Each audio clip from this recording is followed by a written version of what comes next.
Salut à tous et à toutes et bienvenue dans cette nouvelle vidéo. Aujourd'hui on se retrouve avec Ruby.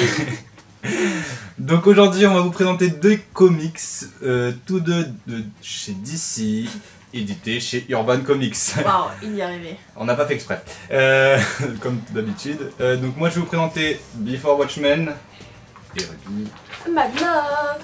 Donc aujourd'hui, comme je vous ai dit, je vais vous présenter Before Watchmen Minutemen. Je vais pas vous présenter parce que là j'ai la version mensuelle, mais elle est rééditée sur Urban en version dure et cartonnée. Donc voilà, c'est juste que moi je les ai achetés en mensuel. Voilà, et c'est la même couverture. Donc voilà, vous pouvez vous retrouver assez facilement. C'est exactement la même. On va parler un peu édition pour commencer. Donc je pense que la plupart d'entre vous, si vous êtes un minimum fan de comics, vous connaissez Watchmen. J'espère pour vous. DC a décidé donc de lancer une série Before Watchmen qui retraçait les histoires des personnages de Watchmen dans le passé de... Donc, avant les événements de Watchmen. Voilà, avant les événements de Watchmen. Et donc il y a eu plusieurs arcs de différents personnages, dont Rorschach, Skill Spectre, le comédien.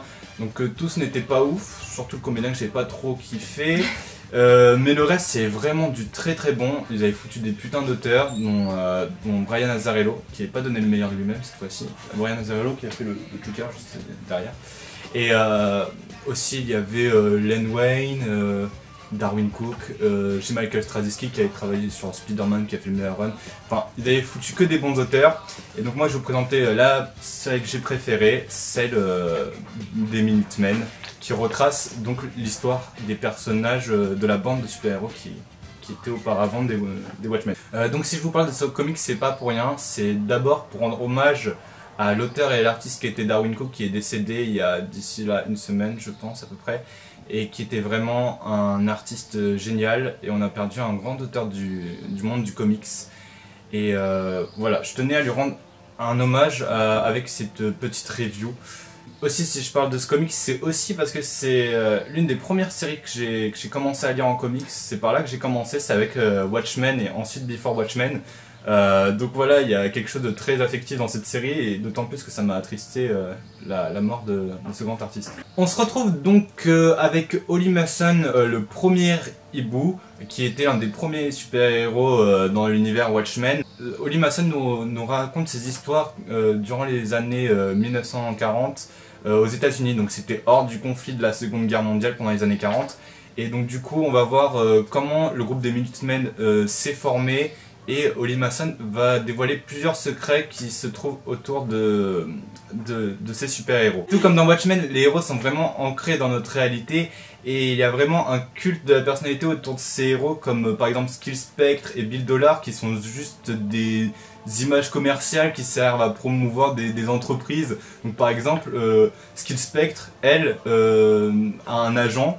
Un agent de liaison qui l'envoie par exemple avec un comédien commettre un braquage, et Skill Spectre va arriver et arrêter ce braqueur qui est un comédien. Pour faire de la pub. Voilà, pour faire de la pub à la banque. Et je trouve que cette idée est vraiment intéressante. Et de l'autre côté, on a les héros comme Ollie Mason qui sont vraiment des héros qui font ça pour la justice, et des fois aussi pour se donner eux-mêmes des frissons. Donc il y a quelque chose de beaucoup plus réaliste dans ces personnages, et c'est ça que j'adore tout autant dans Watchmen en fait. Donc les personnages sont super bien développés, la relation qu'entretient Ollie Mason avec les autres héros sont tous super bien développés. On découvre les caractères un peu noirs de certains personnages comme le comédien, et chaque personnage est bien approfondi. Et dans cette histoire, Darwin Cook prend vraiment le temps de se poser. Et donc du coup c'est super. on voit le fanboyisme qui déborde un petit peu de moi. Ah, il y a du surplus là. Ça traite aussi de sujets d'actualité dans Minutemen, comme par exemple l'homophobie, parce qu'il y a certains des héros qui sont homosexuels et qui doivent se cacher leur image. Et ça c'est vraiment cool de voir des héros autant ancrés dans notre réalité. Donc parlons un peu des dessins de Darwin Cook, parce que Darwin Cook dans cette série, comme je vous l'ai dit, est autant auteur que dessinateur. Il se rapproche beaucoup d'un style à la Bruce Timm, et cartoony, ouais, comme j'avais dit la dernière fois, mais dans un style un peu plus dessin animé comme celui de Batman des années 90. Bien que Bruce Timm lui va un peu moins dans les décors, lui il aime bien aussi dessiner des voitures, tout ça, c'est vraiment sympa, il y a des super bons décors. Les couleurs sont de Finoto qu'on avait déjà parlé avant, ça a rien à voir avec des couleurs un peu à l'aquarelle, tout ça, ça Non. a rien à voir. Il a changé, ouais. Ouais, c'est un style un peu plus rétro là et qui va bien avec du coup les années 40. Il arrive à se la tatou, Il est génial. Et du coup, ça fait des dessins un peu joyeux par rapport à l'histoire qui est tenue, mais vu que c'est tenu du propos de Holly Mason, qui est un personnage assez joyeux et le plus souvent qui essaie d'être optimiste, ben ça va bien avec l'histoire. Donc voilà, je vous conseille vraiment Minutemen, une très très bonne série. Donc voilà, comme je vous l'ai dit, ça c'est la version mensuelle, donc elle existe en cartonné au prix à peu près de 15 € je pense, chez Urban Comics. C'est à moi de vous présenter le comics de la semaine, et donc je vais vous présenter Mad Love, donc écrit par Paul Dini et dessiné par Bruce Timm. Alors on a un petit truc à montrer. Oula, mais... Waouh, une dédicace! Une dédicace avec écrit beat dessus, c'est génial. Donc voilà, je l'ai rencontré à la Paris Comic Expo, c'était une super rencontre, voilà. J'étais pas là.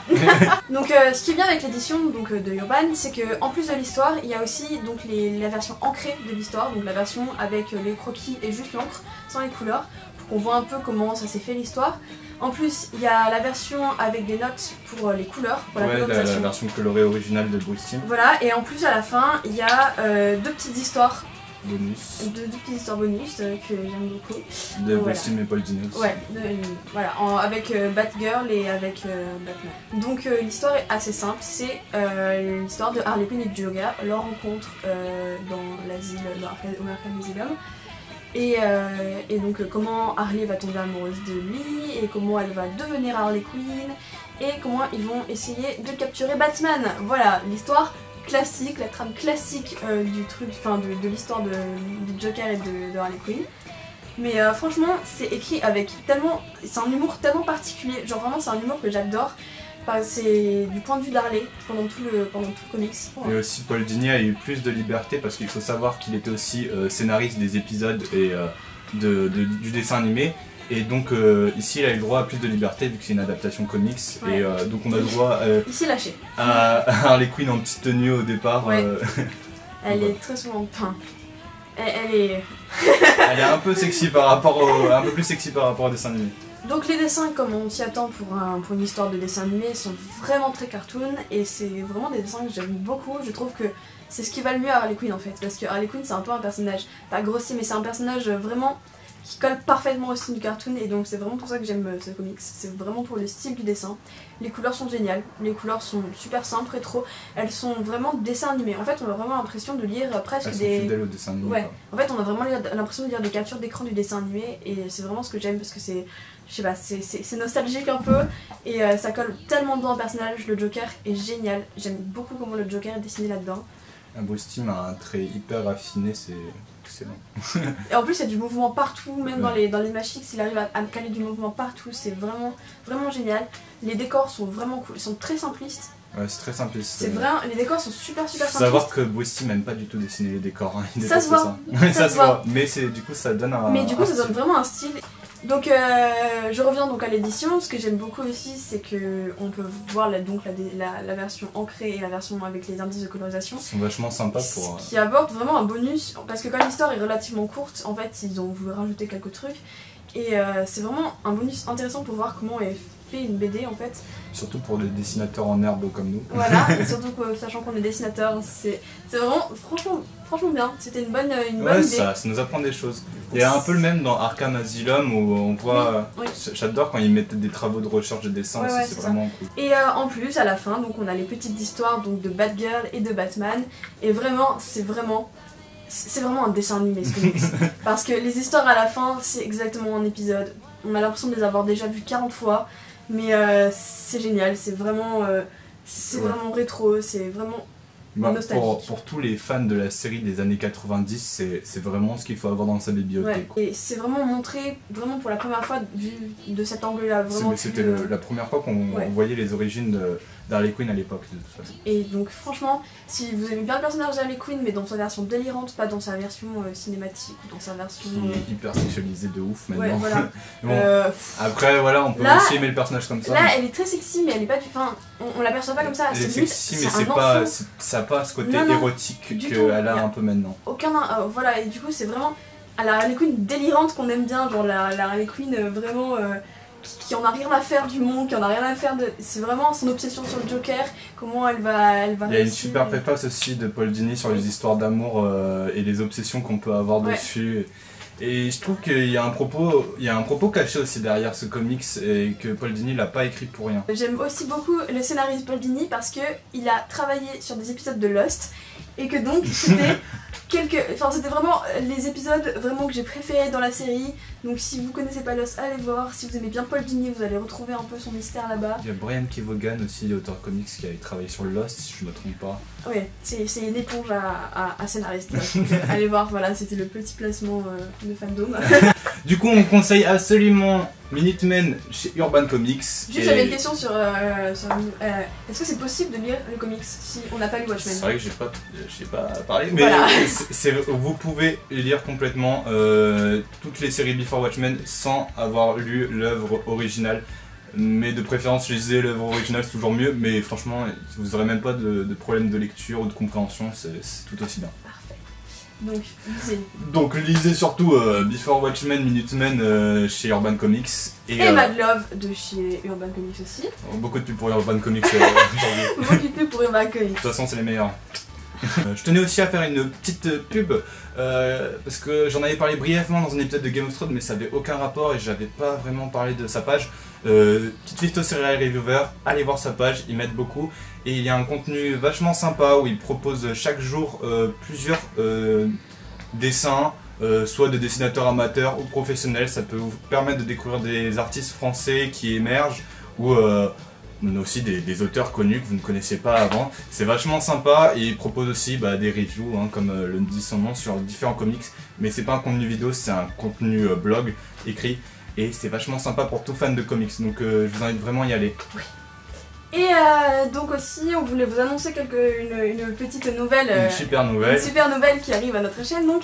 À notre échelle, c'est sûr. À notre petite échelle. Disons que, voilà. Donc on est à Montpellier, et à Montpellier, il y a une librairie géniale, voilà, qui s'appelle Planète Interdite. Donc on mettra le lien dans la description en bas. Le lien de la page Facebook. Donc on s'alimente en comics à peu près toutes les semaines là-bas, voilà. C'est la plupart des comics. Voilà. Et ils nous ont donc gentiment proposé un petit partenariat, donc on vous en parlera dans d'autres vidéos. Mais disons que, voilà, dans les prochaines vidéos, on voulait les remercier beaucoup. Merci Laurent. Merci Merci beaucoup. Voilà. Donc on vous en parlera plus dans les prochaines vidéos parce que là on n'avait pas trop de matière pour ça. Mais on a des projets avec eux et j'espère qu'on va réussir à faire ça très prochainement. Voilà. Voilà, c'est une bonne nouvelle pour la chaîne, surtout à notre petite échelle de même pas 370 abonnés à peu près, je sais plus exactement. Donc voilà. Donc, merci à tous d'avoir regardé la vidéo de la semaine. Oui. On se retrouve la semaine prochaine avec une nouvelle review comics. Donc voilà. A plus et que la force soit avec vous. Bye bye.